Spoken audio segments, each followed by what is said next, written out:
आप देख रहे हैं न्यूज इनसाइडर के साथ प्रोग्राम स्पेशल रिपोर्ट, जिसमें दिन भर की अहम खबरें पहुंचाएंगे आप तक। एमएलए महराज मलिक का केस गरमाया। सीनियर एडवोकेट ने मामले से पीछे हटने का ऐलान कर लाई बड़ी तब्दीली। कल इस हवाले से सामने आएंगे और मजीद ऐलान। एमएलए महराज मलिक के केस में एक बड़ी तब्दीली सामने आई है, जहां पर सीनियर एडवोकेट निर्मल के कोतवाल की जानिब से अब इस केस को आगे लड़ने से इनकार कर दिया गया है। ये फैसला उन्होंने उसके बाद लिया जब कुछ मंजूरशुदा वीडियो सामने आई, जिसमें महराज मलिक के मुबैना तौर पर गैर जिम्मेदाराना और मुल्क दुश्मन बयानात सुनने को मिले। एडवोकेट कोतवाल का यह कहना है कि जब उन्होंने इस मामले को लिया था तो उन्हें इन वीडियोज का कोई इल्म नहीं था। इन वीडियोस में महराज मलिक को मुबैना तौर पर यह कहते हुए सुना जा रहा है कि जम्मू कश्मीर हिंदुस्तान का हिस्सा नहीं है, और उन्होंने इसके साथ ही अस्करियत पसंद बुरहान वानी की भी तारीफ की है। कोतवाल की जानिब से इन बयानात को इंतहाई गैर जिम्मेदाराना, नेशनल सिक्योरिटी और सॉवरेनिटी के नुकसानदेह करार दिया है। उनका कहना है कि उनके प्रोफेशनल और पर्सनल एथिक्स इस केस को कंटिन्यू करने की इजाजत नहीं देते। लेकिन वहीं अभी इस केस में उम्मीद की किरण बाकी है, क्योंकि दूसरे सीनियर एडवोकेट जैसे एडवोकेट शेख शकील और एडवोकेट मुजफ्फर इकबाल खान अब भी इस केस में शामिल हैं और उन्होंने महराज मलिक का दफा करने का फैसला किया है। एडवोकेट शेख शकील का यह कहना है कि वो इस मुश्किल वक्त में एमएलए महराज मलिक का साथ नहीं छोड़ेंगे और वो इंसाफ के लिए लड़ते रहेंगे। वहीं दूसरी जानिब इस सिलसिले में आम आदमी पार्टी की स्पोक्स पर्सन और लीगल टीम के assisting council advocate Appu Singh का भी बयान सामने आया है। इस हवाले से उनकी जानिब से अफवाहों से परहेज करने की बात कही गई है। उन्होंने कहा है कि वो आने वाले कल में मीडिया से बात करके लीगल टीम के हवाले से भी कुछ अहम बयान जारी करेंगे, साथ ही साथ इस मामले पर ऑफिशियल बयान भी देंगे। महराज मलिक केस में पीएसए की नहीं बल्कि गुफ्तगू की जरूरत थी। आवाजों को दबा देने से जमहूरियत मजबूत नहीं होगी। नायब वज़ीर आला सुरिंदर चौधरी का बयान। जम्मू कश्मीर के नायब वज़ीर आला सुरिंदर चौधरी की जानिब से जुमेरात के दिन एक अहम बयान में कहा गया है कि एमएलए महराज मलिक के बयानात नाकाबिले कबूल और गलत थे, लेकिन उन पर पब्लिक सेफ्टी एक्ट लगाना मुनासिब फैसला नहीं था। बड़गाम के दौरे के दौरान सहाफियों से बातचीत करते हुए सुरिंदर चौधरी की जानिब से कहा गया कि जमहूरी निजाम में इख्तिलाफात और बहस की गुंजाइश होती है और इस तरह के कानून जैसे कि पीएसए का इस्तेमाल गुफ्तगू और बर्दाश्त की जगह नहीं ले सकता। उनका कहना था कि जबान वाकई मुनासिब नहीं थी, इसकी मजम्मत होनी चाहिए, लेकिन इसका हल पीएसए नहीं है। डेमोक्रेसी में लोगों के पास अपनी राय रखने का हक होता है। सुरिंदर चौधरी ने यह भी कहा है कि सियासी रहनुमाओं को अपने बयानात में एहतियात बरतनी चाहिए, लेकिन हुकूमत का भी फर्ज है कि वो मुतादल रास्ता इख्तियार करें। उन्होंने जोर दिया है कि हम जमहूरियत को आवाजों को दबाकर मजबूत नहीं कर सकते हैं। कानून अपनी जगह है, लेकिन लोगों के हकूक और इज्जत का तहफ्फुज भी जरूरी है। नायब वज़ीर आला का यह भी कहना है कि जमहूरी निजाम इतना मजबूत है कि सख्त अल्फाज का जवाब गुफ्तगू और जवाबदेही के जरिए दिया जा सके। गिरफ्तारी या जेल इसका हल नहीं है। काबीना वजीर सकीना इत्तू की जानिब से आज आगा रहुल्ला मेहदी और पीडीपी सदर महबूबा मुफ्ती को हरफ तनकीद बनाते हुए उन्हें जम्मू कश्मीर के लोगों के मसाइल उठाने की सलाह दी गई। जम्मू कश्मीर के काबीना वजीर सकीना इत्तू की जानिब से मेंबरान पार्लियामेंट आगा सैयद रहुल्ला मेहदी को मशवरा दिया गया कि वो अपनी पार्टी की हुकूमत पर तनकीद करने के बजाय जम्मू कश्मीर के अहम मसाइल को पार्लियामेंट में उठाएं। मीडिया से बात करते हुए सकीना इत्तू की जानिब से कहा गया कि आगा रहुल्ला नेशनल कॉन्फ्रेंस के टिकट पर जीत कर पार्लियामेंट में गए हैं, इसलिए उनका फर्ज है कि वो अपने इलाके के लोगों की आवाज को कौमी सत्ते पर पेश करें। उनका कहना था कि रहुल्ला को चाहिए कि वो यहाँ पर हम पर तनकीद करने के बजाय अपने इलाके के असली मसाइल को पार्लियामेंट में उठाएं। हमारी जिम्मेदारी है कि हम अपने लोगों की बेहतरी के लिए आवाज बुलंद करें। सकीना इत्तू ने यह भी कहा कि पार्लियामेंट के मेंबर्स का फर्ज है कि वो अपने लोगों की तरफ से कंस्ट्रक्टिव तरीके से बात करें, ना कि सिर्फ तनकीद करके अपनी पार्टी और लोगों के बीच तफरीक पैदा करें। वहीं पीडीपी की सरबराह महबूबा मुफ्ती के बयान पर रद्द-ए-अमल जाहिर करते हुए सकीना इत्तू ने कहा कि महबूबा मुफ्ती तब क्या करती थी जब जम्मू कश्मीर में स्पेशल पावर्स एक्ट लगाया गया और जब महबूबा मुफ्ती खुद वजीर आला थी। यहाँ पर 400 के करीब लोग अंधे हो गए, डिसेबल हो गए, तब वो खुद ये कहती थी कि आर्मी उनके कंट्रोल में नहीं बल्कि नई दिल्ली के कंट्रोल में है। उन्होंने कहा कि वहीं आज जब उमर अब्दुल्ला सही बात कह रहे हैं कि नेशनल हाईवे उनके कंट्रोल में नहीं बल्कि मरकज के कंट्रोल में है, तो ये बात गलत कैसे हो गई। उनकी जानिब से कहा गया कि महबूबा मुफ्ती को हर चीज में मुखालफत करने की आदत हो गई है। हर बात पर वो मुखालफत करके मुद्दा बनाने की कोशिश करती हैं, जो कि अच्छी बात नहीं है। उन्होंने कहा कि इस हुकूमत में उन्होंने एक भी बात अच्छी नहीं कही है, हर चीज में वो गलती ही निकालती हैं। उनकी जानिब से ये भी कहा गया कि महबूबा मुफ्ती इतने मनफी नजरिए की लीडर हैं, तभी वो 28 से 3 एमएलए पर आ गई हैं और अगली बार तो वो भी नहीं ले पाएंगी। सकीना इत्तू ने यह भी कहा कि अगर महबूबा मुफ्ती ये समझती हैं कि उमर अब्दुल्ला हुकूमत के पास ताकत है, तो फिर उन्होंने मेमोरेंडम लेकर इल्तिजा मुफ्ती को एलजी सिन्हा के पास क्यों भेजा, वो उमर अब्दुल्ला के पास क्यों नहीं आई। उन्होंने ये भी कहा कि पहले वो गोली बोली की बात करती हैं, फिर दूध टॉफी की बात करती हैं और आज वो सरजान बरकाती की बात करती हैं। लेकिन सरजान बरकाती पर लगे सारे एफआईआर महबूबा मुफ्ती के दौर में ही हुए हैं और यासीन मलिक केस में भी उन्हीं की बहन ने विटनेस दिया था।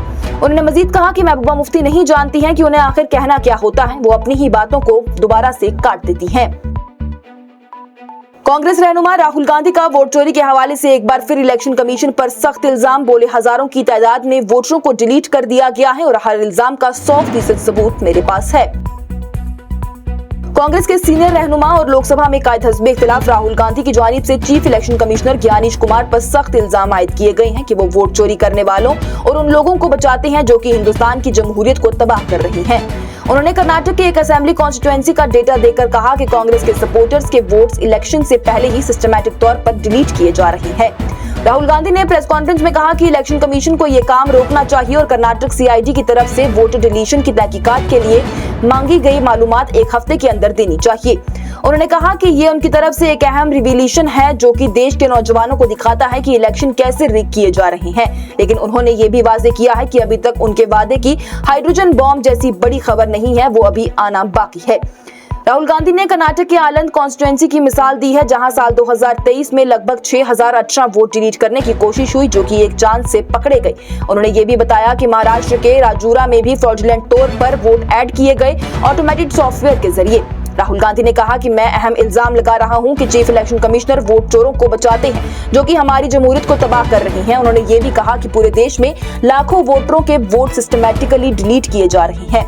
आलंद में एक बूथ लेवल ऑफिसर ने देखा कि उसके चाचा का वोट डिलीट हो गया और उसके पड़ोसी ने ही ये बताया कि उसको इसका पता ही नहीं है। बाद में पता चला कि कोई और फोर्स इस प्रोसेस को हाईजैक कर रही है जो कि किस्मत से पकड़ी गई। राहुल गांधी की जानिब से कहा गया कि कर्नाटक सीआईडी ने इलेक्शन कमीशन को 18 महीने में 18 लेटर भेजे हैं और सिंपल फैक्ट जैसे कि आईपी एड्रेस और ओटीपी ट्रायल्स मांगे थे, लेकिन इलेक्शन कमीशन ने ये मालूमात देने से इनकार कर दिया। उन्होंने कहा कि इलेक्शन कमीशन जानती है कि ये कौन कर रहा है, लेकिन वो चुपचाप वोट चोरी करने वालों की हिफाजत कर रही है। उनका पैगाम था कि मैं चाहता हूं कि हर नौजवान इस तहकीकात को समझे कि ये वोट चोरी उनके मुस्तकबिल के खिलाफ की जा रही है। राहुल गांधी ने अपनी वोटर अधिकार यात्रा के इवेंट में भी कहा था कि जल्द ही ऐसी खबरें आएंगी जो कि हाइड्रोजन बॉम्ब के बराबर होंगी, जिसके बाद वज़ीर आज़म नरेंद्र मोदी पूरे मुल्क को मुंह दिखाने के लायक नहीं रहेंगे। राहुल गांधी बांग्लादेश और नेपाल जैसी सूरत हाल पैदा करने की कोशिश कर रहे हैं। बीजेपी के अनुराग ठाकुर का राहुल गांधी की प्रेस कॉन्फ्रेंस पर रद्दे अमल आया सामने। सबका मरकजी वजीर अनुराग ठाकुर की जानिब से कांग्रेस के रहनुमा और कायद हस्बे इख्तिलाफ राहुल गांधी पर सख्त इल्जाम लगाया गया है। अनुराग ठाकुर ने कहा कि राहुल गांधी हिंदुस्तान की जमहूरियत को कमजोर करने और अनारकी फैलाने की कोशिश कर रही हैं। उन्होंने ये भी कहा कि राहुल गांधी की सियासत सिर्फ अफरा तफरी फैलाने और बाद में मुतासिर बनने पर मबनी है। ठाकुर का ये कहना था कि राहुल गांधी ने आज प्रेस कॉन्फ्रेंस में chief election commissioner Gyanesh Kumar पर वोट चोरी करने वालों को बचाने का इल्जाम लगाया, लेकिन जब उनसे कहा गया कि ये सब इल्जामों का एफिडेविट दें तो उन्होंने मना कर दिया। अनुराग ठाकुर ने कहा कि अगर इतना सब कुछ सच है तो फिर राहुल गांधी एफिडेविट क्यों नहीं दे देते। अनुराग ठाकुर ने मजीद कहा कि राहुल गांधी का काम बन गया है कि वो झूठे इल्जामात लगाते हैं, बाद में माफी मांगते हैं और कोर्ट से डांट खाते हैं। उन्होंने कहा कि आज तो कह रहे थे कि हाइड्रोजन बॉम्ब फोड़ेंगे लेकिन फुलझड़ी भी नहीं। उन्होंने कहा कि आज तो कह रहे थे कि हाइड्रोजन बॉम्ब फोड़ेंगे लेकिन फुलझड़ी भी नहीं जली। इलेक्शन कमीशन के मुताबिक किसी भी आम शख्स को ऑनलाइन वोट डिलीट करने का हक नहीं है और अगर कोई ऐसी कोशिश करता है तो उसे सुनवाई का मौका दिया जाएगा। वहीं अनुराग ठाकुर ने बताया कि साल 2023 में कर्नाटक के आलंद असेंबली सीट पर कुछ लोगों ने वोट डिलीट करने की कोशिश की थी लेकिन इलेक्शन कमीशन ने तुरंत ही एफआईआर दर्ज करवाने का हुक्म दे दिया। उन्होंने कांग्रेस से सवाल करते हुए पूछा है कि अगर आलंद सीट पर कांग्रेस ने 10,348 वोट से जीत हासिल की है तो क्या वो वोट चोरी से ही जीत हासिल हुई है।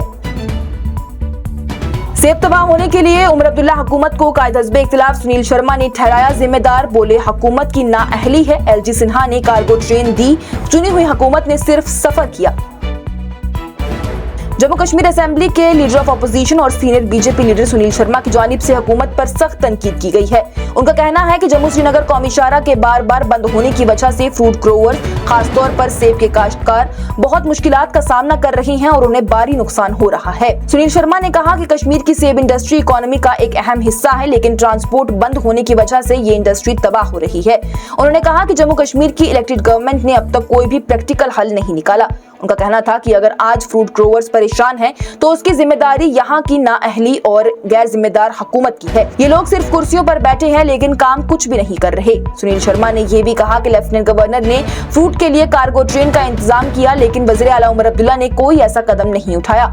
उनका सवाल था अगर एलजी कार्गो ट्रेन दे सकता है तो सीएम क्यों नहीं? सीएम ने किसी से बात क्यों नहीं की, हल क्यों नहीं निकाला? उन्होंने सरकारी लीडरशिप पर भी तनकीद करते हुए कहा कि जब यहाँ के लोग तकलीफ में हैं तो फिर ये लोग कोची, चेन्नई चेन्नई और पेरिस में बिजी हैं। अब लोगों को सिर्फ नरेंद्र मोदी से उम्मीद है कि वो कुछ करेंगे, वरना ये चुनी हुई हुकूमत से कोई भी उम्मीद नहीं है। आखिर में सुनील शर्मा की जानिब से इंतजामिया से अपील की गई कि ग्राउंड लेवल पर काम करें और लोगों की मुश्किलात दूर करें। और पीडीपी सदर महबूबा मुफ्ती की जानिब से घर में नजर होने का दावा कर बीजेपी को बनाया गया हरफ तनकीद। बोली, जम्मू कश्मीर की आवाजों को दबाकर क्या साबित करना चाहते हो। पीपल्स डेमोक्रेटिक पार्टी की सरबराह महबूबा मुफ्ती की जानिब से बीजेपी की मरकजी हुकूमत पर सख्त तनकीद की गई है। उन्होंने कहा कि जम्मू कश्मीर में सियासी रहनुमाओं को घर में नजर बंद करके उनकी आवाज बंद की जा रही है।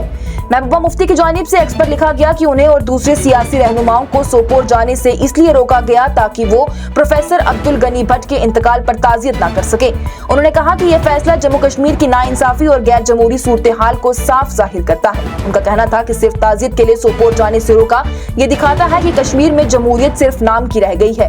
आवाज उठाना मना है और सियासत करना गुनाह बन गया है। महबूबा मुफ्ती ने हजरत बल दरगाह के हालिया वाकयात का भी जिक्र किया है, जहां लोगों के जज्बात फट पड़े थे। उन्होंने कहा कि ये गुस्सा किसी ऐसे वाकये तक महदूद नहीं है, बल्कि पूरी सोसाइटी की महरूमी और बेबसी का इजहार है।